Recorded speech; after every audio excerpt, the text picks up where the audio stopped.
Palavra de Deus através do profeta Zacarias, capítulo 2. Levantei os olhos e vi, e eis um homem que tinha na mão um cordel de medir, e então perguntei: para onde você vai? Ele me respondeu: vou medir Jerusalém para saber a sua largura e o seu comprimento. Eis que o anjo que falava comigo se afastou, e outro anjo veio se encontrar com ele e lhe disse: corra e diga àquele jovem que Jerusalém será habitada como as aldeias sem muralhas, por causa do grande número de pessoas e de animais que haverá nela. Pois eu serei uma muralha de fogo ao redor dela, diz o Senhor. Eu mesmo serei no meio dela a sua glória. Vamos, fujam da terra do norte, diz o Senhor, porque eu espalhei você, ou vocês, como os quatro ventos do céu, diz o Senhor. Vamos, fuja, Sião, você que habita com a filha da Babilônia, pois assim diz o Senhor dos exércitos: para obter a glória, ele me enviou às nações que saquearam os bens de vocês, porque aquele que tocar em vocês, toca na menina dos meus olhos. Porque eis que agitarei a mão contra eles, e eles virão a ser presa daqueles que os serviram. Assim vocês saberão que o Senhor dos exércitos é quem me enviou. Alegre-se e cante, ó filha de Sião, porque eis que venho e habitarei no meio de você. Diz o Senhor: naquele dia muitas nações se juntarão ao Senhor e serão meu povo. Habitarei em seu meio, e vocês saberão que o Senhor dos exércitos é quem me enviou a vocês. Então o Senhor herdará a terra de Judá como a sua porção na terra santa, e voltará a escolher Jerusalém. Calem-se todos diante do Senhor, porque ele se levantou da sua morada. Amém. Aproximadamente 500 anos antes de Cristo, mais ou menos isso, Zacarias foi o profeta logo após Ageu. Era mais novo do que ele, talvez foi mentoreado por Ageu. E como falamos ontem, Deus desperta Ageu e Zacarias para que eles profetizem, encorajando o povo a permitir que o Senhor dê continuidade à obra da restauração do templo, da adoração, da cidade de Jerusalém, pós-exílio babilônico. Em cada capítulo a gente percebe a palavra profética de várias maneiras, e Zacarias tem estas características que já falamos um pouco. E quem mais fala do Messias depois de Isaías, é o maior livro dos menores profetas, dos profetas menores ele é o maior, e Deus falava com ele através de muitas visões. O capítulo 2 nos fala aí sobre a restauração da alegria em Deus, e nós vimos como tema geral que Zacarias, ele é usado por Deus para falar sobre a restauração imediata que Israel passou naquele tempo. Também fala da restauração que Deus traz na história do seu povo, todas as vezes que o seu povo volta para ele.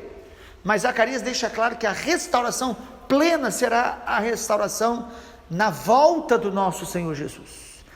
Então poderíamos destacar pelo menos 3 aspectos da profecia de Zacarias: a restauração que Deus queria fazer no tempo dele, a restauração que Deus fez a partir da vinda do Messias e faz na vida de todos aqueles que creem em Jesus e se voltam para Jesus, a restauração que ele vai fazendo em nossas vidas em Cristo, e a terceira, a restauração plena na vinda do Senhor Jesus, ou na volta dele para estabelecer o seu reino em plenitude, porque o reino de Deus já está em nós. Então, no capítulo 2, a gente quer destacar a questão da alegria. Perceba no versículo de número 10, é a palavra profética, irmãos.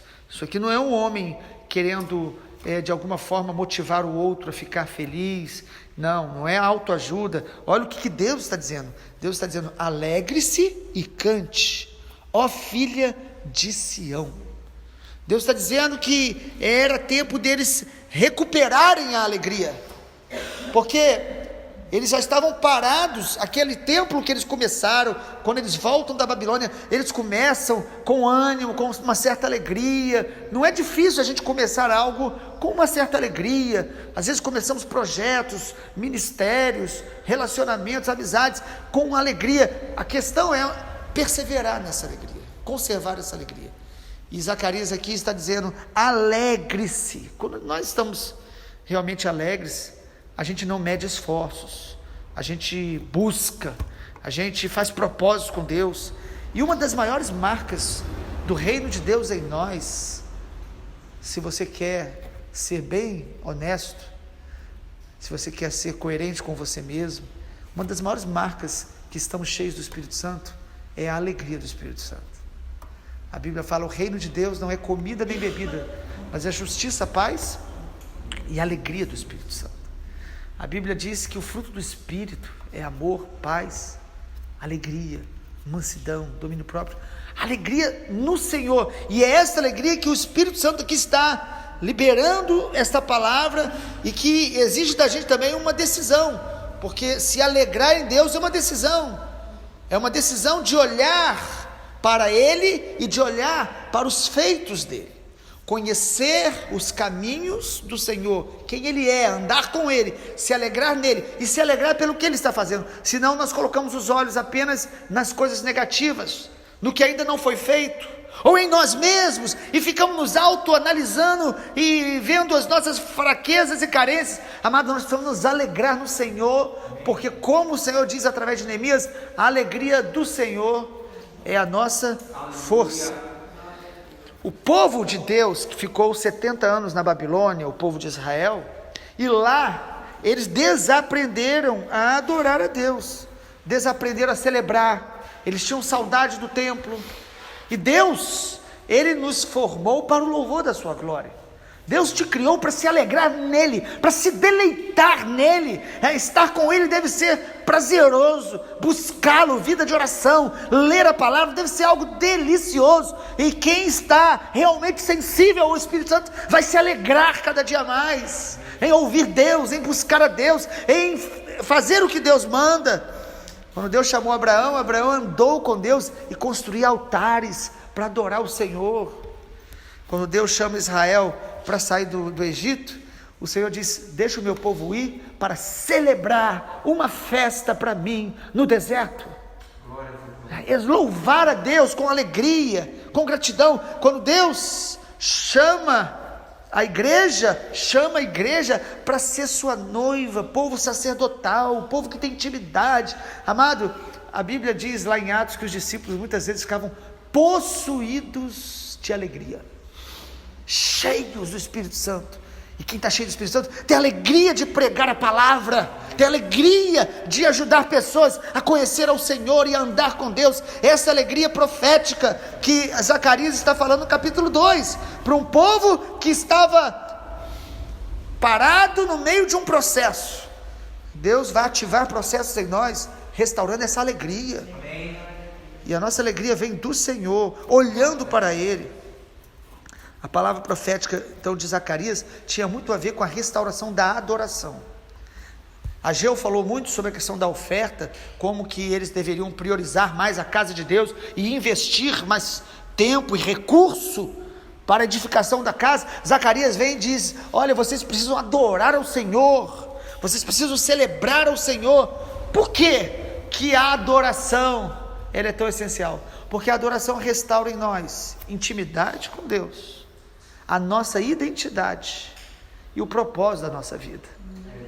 São as três coisas que mantêm a gente saudável, feliz. É adorar a Deus, porque isso restaura a nossa intimidade com Ele, a nossa identidade, para que nós vivemos e o nosso propósito. Quais são as motivações que vão mover o nosso coração?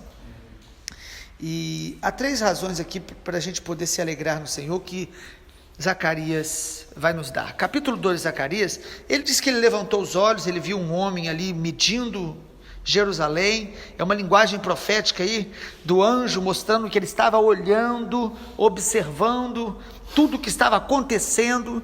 Amado, Deus Ele sabe de tudo que está acontecendo com a nossa vida pessoal, com a cidade, com as nações. O Senhor está olhando, Ele está no controle de tudo. E é interessante que no versículo de número 4, diz que um anjo falou para o outro, né? Diga para aquele jovem, Zacarias provavelmente era jovem realmente quando recebe essa palavra, diga para ele que Jerusalém será habitada como essa cidade sem muralhas, por causa do grande número de pessoas, de animais.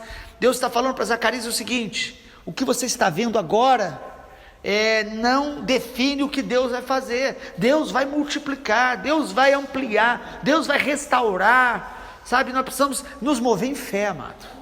A fé vê com os olhos espirituais, a fé não vê de acordo com as circunstâncias naturais. Nós precisamos entender isso. O anjo está trazendo palavras sobre ele, e a palavra no versículo 5 eu serei uma muralha de fogo ao redor dela, diz o Senhor, eu mesmo serei no meio dela a sua glória. Primeira razão para nos alegrarmos, amado, é que Deus é soberano e Ele nos guarda de todo mal. Ele se compara e nos revela que Ele é como uma muralha de fogo ao nosso redor. Quando nós nos voltamos para o Senhor, amado, nós precisamos confiar nisso, descansar nisso, crer na soberania de Deus, na proteção absoluta de Deus. Satanás, quando Deus diz a ele, lá no capítulo 1 de Jó, Deus diz: viste meu servo Jó, ele é justo, íntegro e temente a Deus. O diabo diz também: o Senhor o abençoou com tudo e o cercou com uma muralha. Amado, o Senhor cerca a nossa vida, Ele nos guarda, Ele nos protege. Descanse na soberania de Deus e se alegre, porque Ele está ao seu redor te protegendo. A segunda razão, amado, da nossa alegria está aí no versículo 10, no versículo 8. Assim diz o Senhor dos exércitos: para obter a glória Ele me enviou às nações que saquearam os bens de vocês, porque aquele que tocar em você toca na menina dos meus olhos. A segunda razão de eu me alegrar em Deus é que Ele me ama. O amor dele por mim é um amor singular, incomparável, sobrenatural. Ele está dizendo: você é como menina dos meus olhos. Sabe quando um pai, ele olha assim, aquele monte de aluno na escola, mas ele olha para o seu filho, para a sua filha de uma maneira especial. Ele pode até ter carinho por toda a história, mas quando você olha para o seu filho, para a sua filha, Deus está dizendo que Ele olha para você e para mim como menina dos seus olhos, como aquele que Ele ama, cuida, tem zelo. E Ele diz aí, né, que aquele que tocar em você, toca na menina dos meus olhos. Que grande amor Deus tem por nós.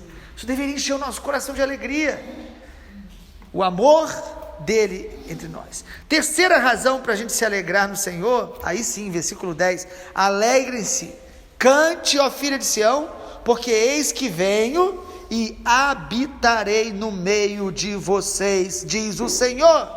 Nós devemos nos alegrar em Deus, porque Ele habita entre nós e Ele habita em nós.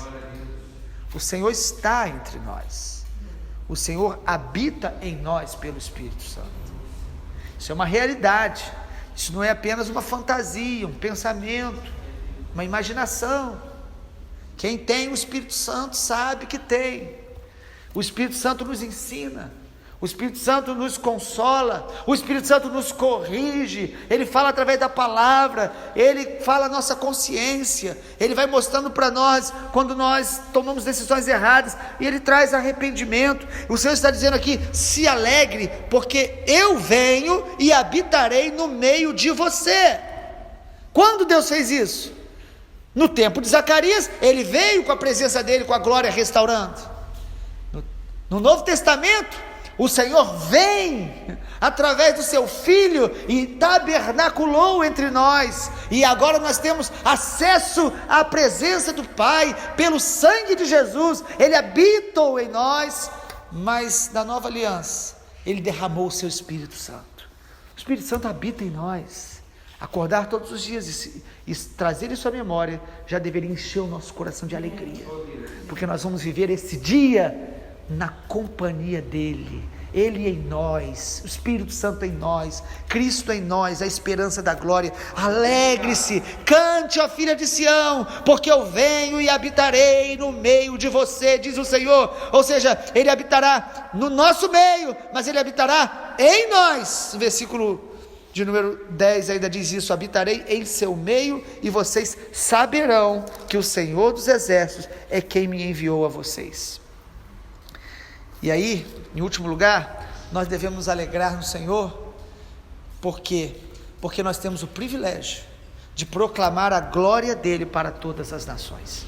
Nós devemos nos alegrar, porque Deus escolheu a igreja, o seu povo, seus filhos, para participar da manifestação da glória dele sobre as nações, para que outros conheçam a sua glória. Como será maravilhoso na eternidade encontrarmos pessoas que nós de alguma forma fomos canais de Deus, para que eles conhecessem a Jesus, conhecessem o Evangelho, conhecessem a glória de Deus. Isso é uma realidade para quem conhece o Senhor e a palavra. Olha aí no versículo número 10, versículo 11: naquele dia muitas nações se juntarão ao Senhor e serão o meu povo. O Senhor nos faz proclamadores da sua glória e as nações conhecerão o Senhor.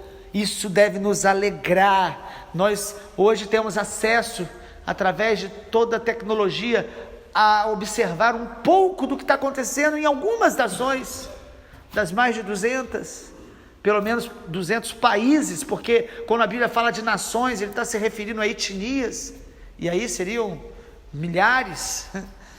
Mas é maravilhoso a gente saber que Deus está sendo glorificado nesse momento, na Índia, no Paquistão, lá na Mongólia.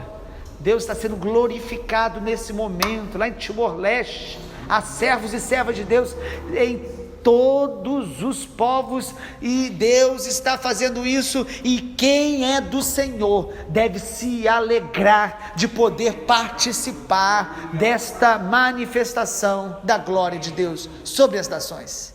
E na vinda dele, isso será de maneira plena. Você verá todos os povos, línguas e nações se achegando ao trono do Senhor, e todos nós adorando ao Cordeiro. Versículo 12 de Zacarias 2: então o Senhor herdará a terra de Judá como a sua porção na terra santa. Voltará a escolher Jerusalém. Calem-se todos diante do Senhor, porque ele se levantou da sua santa morada. Há momentos, amados, que nós temos que nos calar para ouvir o Senhor, para honrar o Senhor, calar a voz do coração, calar da agitação, calar as outras vozes que todos os dias tentam ocupar o espaço da nossa mente, e nós devemos nos alegrar no Senhor, nós devemos glorificar ao Senhor, porque Ele restaurou a nossa sorte em Cristo Jesus. Fomos alcançados e reconciliados para a salvação. Precisamos nos alegrar, porque Ele está restaurando nesta hora a nossa vida como casa de oração, cada dia, restaurando, edificando, para que nós sejamos um templo vivo cheio do Espírito Santo. E se alegrar, porque nós seremos restaurados de maneira plena no dia da volta do nosso Senhor Jesus. Vamos orar. Pai, que a palavra viva do Senhor alcance profundamente as áreas mais ocultas do nosso coração, que esta palavra venha a nos alegrar, renova, restaura, imprime em nós a alegria do Espírito Santo, a alegria que não é circunstancial, a alegria que não depende da glória, do elogio dos homens, a alegria que não é roubada por palavras de ofensa, decepções, mas a alegria que ela cresce diariamente na intimidade com o Senhor, que vai renovando a nossa identidade e o nosso propósito de viver para a Tua glória. Muito obrigado, Pai, te louvamos em nome de Jesus. Amém, Senhor, amém.